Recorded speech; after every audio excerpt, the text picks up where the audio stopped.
তুমি কি কখনো কারো জন্য খুব কষ্ট পাচ্ছ? সেই মানুষটা তোমাকে ছেড়ে চলে গেছে, তার জন্য তুমি হয়তো অনেক কিছু করেছো।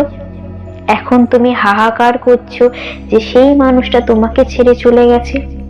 সে হতে পারে তোমার খুব কাছের কোনো বন্ধু, তোমার কাছের কোনো আত্মীয়, বা তোমার প্রেমিক প্রেমিকা, বা হতে পারে তোমার বাবা মা। তবে ইউনিভার্স তোমাকে একটা খুব ভালো সাজেস্ট করছে, তুমি সেটা মন দিয়ে শোনো।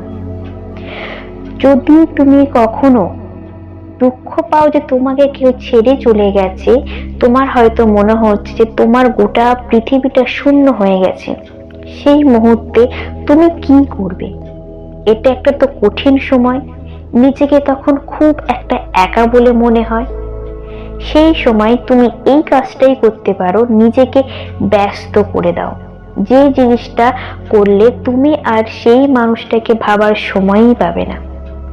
কারণ যখন তুমি একা থাকবে, যখন তোমার কাছে কোনো কাজ থাকবে না, তখনই কিন্তু তোমার সেই মানুষটার স্মৃতি তোমার জীবনে আসবে এবং তুমি সেইটাকে নিয়ে দুঃখ পাবে, কষ্ট পাবে, কাঁদবে।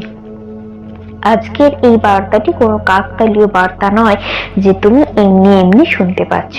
ইউনিভার্স চাই তুমি এই বার্তাটি শোনো, তাই তুমি শুনতে পাচ্ছ। তোমার জীবনে হতে পারে খুব কাছের কোনো একটা মানুষ, তোমার মা, বাবা, বা তোমার খুব একটা কাছের আত্মীয়, তোমার বন্ধু, তোমার প্রেমিক প্রেমিকা, যে কেউ হয়তো তোমাকে ছেড়ে গেছে। সে হতে পারে তোমাকে ধোঁকা দিয়ে ছেড়ে গেছে, বা হতে পারে তার মৃত্যু ঘটেছে। কোনো না কোনো ভাবে হয়তো সে তোমাকে ছেড়ে গেছে, সেই জন্যই আজকে তুমি এই বার্তাটি শুনতে পাচ্ছ। তোমার মনকে তুমি কন্ট্রোল করো। তুমি আজকের এই বার্তাটিকে সুন্দরভাবে অনুভব করো। ইউনিভার্স বলছে যে তুমি ব্যস্ত হয়ে যাও, এতটাই ব্যস্ত হয়ে যাও যে সেই মানুষের কোনো জিনিস তোমার মাথার মধ্যে না আসে। হ্যাঁ, যদি কখনো তোমার মাথার মধ্যে আসে, তোমার তখন সেই কাজের পেশারে তুমি আর সেই মানুষটাকে নিয়ে ভাবতেই পারবে না। কারণ তোমার মাথায় তখন থাকবে তোমার এই কাজটাকে কমপ্লিট করতে হবে খুব দ্রুত, সেই সময়ের মধ্যে। তখন তুমি তো আর সেই মানুষটাকে নিয়ে বসে চিন্তা করে চোখে জল ফেলার একটা সেকেন্ডও সময় পাবে না। আর এই প্রসেসটা যদি তুমি প্রত্যেক দিন করতে থাকো না, তাহলে ধীরে ধীরে সেই মানুষটার মায়া তোমার জীবন থেকে সরে যাবে।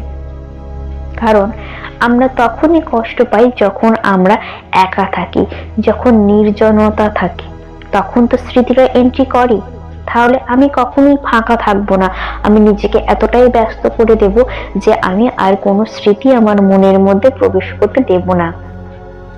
নিজে তো এইটুকু করতে পারো, নিজেকে তো এইভাবে ভালোবাসতে পারো না যে চলে গেছে সে তোমার জীবনে আর আসবে না, আর যে চলে গেছে সে তোমার জীবনে কোনো দিনই ছিল না। এটা তোমাকে বোঝাতে হবে। কারণ সে যদি তোমাকে ভালোবাসতো, তাহলে সে তোমার কাছে থাকতো।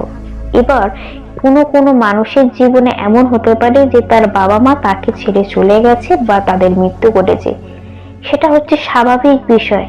তোমাকে এইভাবে পজিটিভ হয়ে বুঝতে হবে যে পৃথিবীতে কোনো মানুষই কিন্তু চিরস্থায়ী নয়, তুমিও নয়, আমিও নই। আমাদের যেতেই হবে, আজ না হলে কাল। আমরা ক্ষণিকের সময়ের জন্য এই পৃথিবীতে এসেছি, এত মানুষের সঙ্গে আমাদের আলাপ হচ্ছে, এটা ক্ষণিকের। আমাদের সকলকেই যেতে হবে।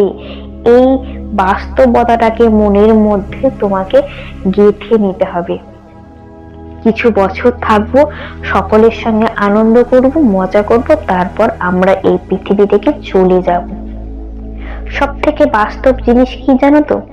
আমরা কিন্তু সবাই ধীরে ধীরে মৃত্যুর দিকে এগিয়ে যাচ্ছি। আমাদের জন্মানোর পর থেকেই আমরা মৃত্যুর দিকে এগিয়ে যাচ্ছি। কারো বয়সজনিত কারণে মৃত্যু হবে, কারো নানা রকম রোগের কারণে মৃত্যু হবে, কারো অ্যাক্সিডেন্টালি মৃত্যু হবে। আমরা সকলেই কিন্তু মৃত্যুর দিকে এগিয়ে যাচ্ছি। সুতরাং এইটাকে ভেবে কষ্ট পেলে হবে না। যেটা চলে যাচ্ছে সেটা যাক, যেটা আছে সেটাকে নিয়ে থাকো। কষ্ট পেলে নিজেকে ব্যস্ত করে দাও, এতটাই ব্যস্ত করে দাও যে সেই সমস্ত মানুষের স্মৃতি তোমার জীবনে না আর প্রবেশ করতে পারে। নিজেকে এইটাকে প্রমিস করো যে আমি কষ্ট পাবো না, আমি আমার মনকে কষ্ট পেতে দেব না। ইউনিভার্স আজকে তোমাকে এই বার্তাটাই দিচ্ছে যে তুমি নিজেকে নিজে কন্ট্রোল করো। তুমি এই পৃথিবীতে এসেছো, আমি তোমাকে দেখছি, আমি তোমাকে বাঁচিয়ে রেখেছি। তোমার কাজ শেষ হয়ে গেলে আমি তোমাকে আবার নিয়ে নেব।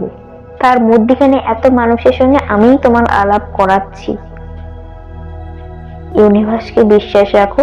জীবনে যে কোনো কঠিন পরিস্থিতি আসুক না কেন, ঠান্ডা মাথায় বুঝে শুনে সিদ্ধান্ত নাও। আগে একবার ভেবে নাও, বুঝে নাও কোন জিনিসটা করলে তুমি কষ্ট পাবে না, সেইভাবেই তুমি এগিয়ে চলো।